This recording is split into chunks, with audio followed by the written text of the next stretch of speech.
최근 코 성형하러 오는 분들이 가장 많이 하는 말씀이 원장님 자연스럽게 예뻤으면 좋겠는데 모양은 화려했으면 좋겠어요. 그래서 탄생한 코가 자려한 코입니다. 이 모순적인 듯한 자려한 코 대체 어떻게 만들어질까요? 예쁨을 픽하세요. 에픽 성형외과 성형외과 전문의 홍진명입니다.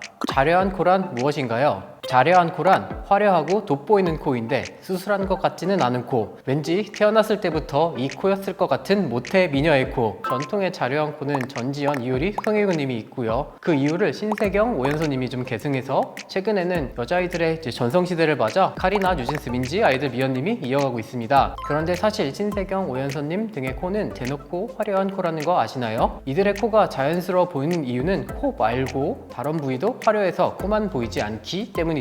코가 굉장히 화려함에도 상대적으로 자연스러워 보이는 것, 즉 코는 화려하지만 다른 부분과의 조화를 생각했을 때 어색한 부분이 없다. 결국 성형한 코를 알아보는 건 어딘가 어색한 수술한 후에 결점을 찾는 것인데 그런 부족한 부분이 없다, 이런 거죠. 자려한 코를 만드는 방법은 무엇인가요? 가장 중요한 것은 얼굴 안에서의 조화입니다. 각 사람의 얼굴별로 그 얼굴 안에서 변화를 줄 수 있는 최대치의 콧대 높이, 라인, 코끝의 높이 같은 것이 있습니다. 코는 1~2mm 가지고도 큰 변화를 줄 수 있습니다. 각 사람의 얼굴에서 어색하기 직전에 한계치까지 변화를 주어보고 변화된 코의 모습이 수술을 받는 사람의 취향을 최대한 반영할 수 있도록 조정하는 과정이 아주 중요하죠. 그리고 그렇게 만든 코는 다음의 조건을 만족해야 됩니다. 첫 번째, 콧대의 시작점이 높이가 너무 높거나 가파르지 않을 것, 그리고 이 코끝의 높이가 너무 높거나 뾰족하지 않을 것, 그리고 콧날개와 콧구멍도 찝히거나 들려 보이지 않을 것, 그리고 보형물 자체가 좀 비쳐 보이거나 이렇게 돌아가 있지 않을 것, 그리고 얼굴에 비해 너무 슬림한 코는 인위적이게 보일 수도 있죠. 이런 조건들이 맞추어져야 코가 화려하고 예쁘더라도 어색한 부분이 없어 다른 사람들이 수술했는지 알아채지 못하게 할 수 있습니다. 화려한 코 대 자연스러운 코, 더 어려운 수술은? 저는 그건 환자분의 얼굴에 달렸다고 생각합니다. 화려하게 생기신 환자분은 화려하게 가는 게 좀 편하고요, 좀 수수하게 생기신 분들은 자연스럽게 가는 게 편합니다. 근데 그거를 좀 거스르려고 하면 손이 많이 갑니다. 화려하게 생기신 분한테 화려하게 코를 해주면 자려한 코가 될 수 있는 거예요? 그쵸, 화려한데 코가 너무 자연스럽게 되면 오히려 티가 너무 안 날 수 있어서 화려한 땐 화려하게 가야죠. 또 스타일이 있잖아요, 원장님마다. 원장님의 코 성형 스타일은 어떤 스타일이에요? 마치 반버선, 직선, 직반에서 직직반 이런 게 나온 것처럼 말한다면 저는 자자려인 것 같네요. 자자려가 어떤 거예요? 자려인데 그 상황에서 또 그걸 반으로 나누면 자자려와 자려려가 있는데 저는 자자려.